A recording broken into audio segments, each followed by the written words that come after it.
Assalamualaikum warahmatullahi wabarakatuh. Saya Enggal Prayoga Wijaya. Dalam kelas Legal Research Methodology, saya akan membawakan video singkat sekilas tentang artikel yang telah saya submit dalam website Sopra Unika Sugio Pranoto dalam jurnal hukum. Saya di sini mensubmit paper saya tentang kajian atas fenomena penipuan pada koperasi simpan pinjam. Ini saya buat waktu saya di kelas perdata ya.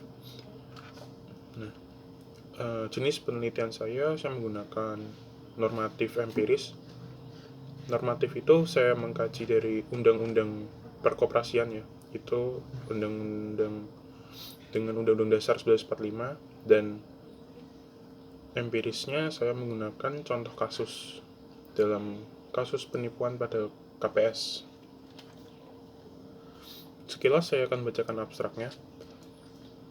Perekonomian masyarakat Indonesia pada sekarang ini dapat dikatakan banyak terbantu dengan hadirnya koperasi simpan pinjam. Dengan hadirnya koperasi simpan pinjam sebagai salah satu bagian dari lembaga pembiayaan telah membantu masyarakat untuk menyediakan pinjaman keuangan dan penyediaan jasa investasi jangka panjang yang sesuai dengan perjanjian dan tentunya telah disetujui kedua pihak. Koperasi ini membantu masyarakat untuk tidak melakukan pinjaman kepada rentenir karena bunga pinjaman koperasi sudah ada peraturannya yang pastinya sebisa mungkin tidak memberi beban berlebih kepada debitur. Bahkan, KSP mempunyai cara pengajuan kredit yang jauh lebih mudah dibandingkan dengan sistem pinjam milik perbankan. Hal yang sama juga terjadi pada kegiatan investasi, yaitu masyarakat bisa dengan mudah menginvestasikan uangnya kepada koperasi dan mendapat suku bunga setorannya. Hal investasi inilah yang malah menjadi daya tarik bagi koperasi simpan pinjam. Namun, seiring berkembangnya kemajuan manusia, kadang ada yang menjadikan fungsi KPS ini disalahgunakan oleh sebagian oknum. Nah, dalam hal ini masyarakat telah menjadi anggota adalah sebagai korban dari tindak pidana penipuan oleh KPS ini. Kedoknya adalah untuk melakukan tindak pidana, KPS menghimpun dana dari nasabah, lalu dalam beberapa kasus KSP ini melarikan diri dan menggelapkan uang nasabah. Nah, fenomena penipuan koperasi simpan pinjam pada masyarakat inilah yang akan dikaji pada makalah ini dengan menggunakan metode analisis tadi empiris dan normatif ya. Dan normatifnya itu akan dideskriptifkan. Kata kunci dalam makalah saya adalah hukum, tindak pidana, penipuan, dana investasi, simpan pinjam, koperasi simpan pinjam. Saya mengambil data primernya sebagai data normatif. Saya mengambil dari UU Koperasi, UU tahun nomor 25 tahun 1992, yang setelah itu digantikan oleh UU nomor 17 tahun 2012. Saya juga memasukkan UUD 1945 sebagai dasar konstitusi, dan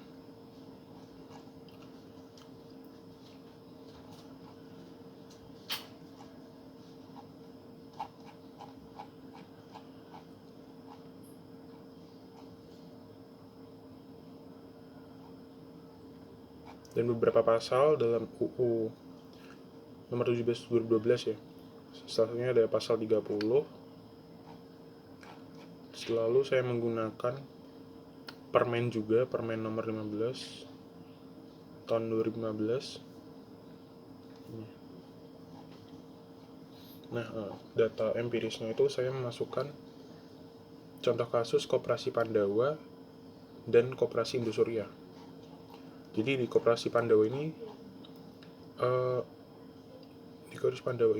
kasus penipuannya itu adalah dia itu melanggar ketentuan suku bunga yang diatur dalam UU nomor 25 tentang perkoperasian, yang mana menyebutkan jika suku bunga yang dibolehkan untuk koperasi yaitu adalah yang tidak melebihi batas wajar atau yang sedang berlaku di pasar, dan faktanya suku bunga di pasar itu tidak lebih dari 10%. Nah, namun KSP Pandawa ini menetapkan suku bunga yang di sekitar angka situ, yang mana ini udah mencurigakan gitu.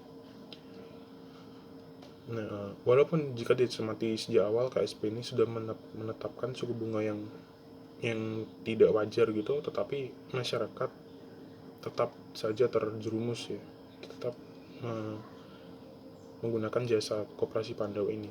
Nah, taktiknya adalah Koperasi Pandawa ini menggunakan MLM atau multi level marketing. Jadi dia menggait nasabah dengan iming-iming bunga yang besar. Kok KSP Pandawa ini, saya menyimpulkan dia itu telah melanggar pasal 378 KUHP tentang penipuan. Dengan ini pengurus koperasi itu dinyatakan gagal dalam menjalankan tugasnya. Seperti yang diatur pasal 30 UU Koperasi nomor 25 tahun 1992 tentang koperasi, sehingga mengakibatkan koperasi tidak berjalan dengan seharusnya. Pada akhir putusan MA, Koperasi Pandawa ini dinyatakan dalam kondisi pilot yang memiliki tanggung jawab untuk mengembalikan dana nasabah. Yang menjadi hak nasabah di sini sebagai pihak kreditor melalui kurator. Lalu pada Koperasi Indosuria ini modusnya ini sama seperti Koperasi Pandawa, yaitu menawarkan pengembalian dana dengan suku bunga tinggi. KSP ini menggunakan trik marketing layaknya sebuah lembaga pembiayaan atau finance. Nah, KSP Indosuria ini menggunakan kertas perjanjian berupa deposito. Nah, KSP ini dengan menggunakan deposito ini secara tidak langsung menciderai UU perbankan, karena hanya pihak perbankan lah yang seharusnya menjalankan kegiatan simpan pinjam kepada masyarakat. Masalahnya, koperasi ini memiliki asas kekeluargaan dan menggerakkan ekonomi rakyat. Artinya koperasi ditujukan lebih fokus dalam membangun ekonomi dan bukan berfokus kepada seperti menghimpun atau mengeluarkan deposito. Karena itu melanggar UU perkoperasian. Pada akhirnya ini kedua koperasi ini sama-sama menempuh proses penundaan kewajiban pembayaran utang karena kendala manajemen aliran kas yang tidak memungkinkan. Mekanisme PKPU bertujuan berupaya membuat kesimpulan tentang homologasi atau rencana perjanjian damai terkait peraturan pembayaran utang yang nanti akhirnya akan dibayarkan ke nasabahnya. Nah, jurnal ini saya buat berdasarkan tinjauan pustakanya itu saya mengambil dari jurnal dan undang-undang, lalu saya menggunakan buku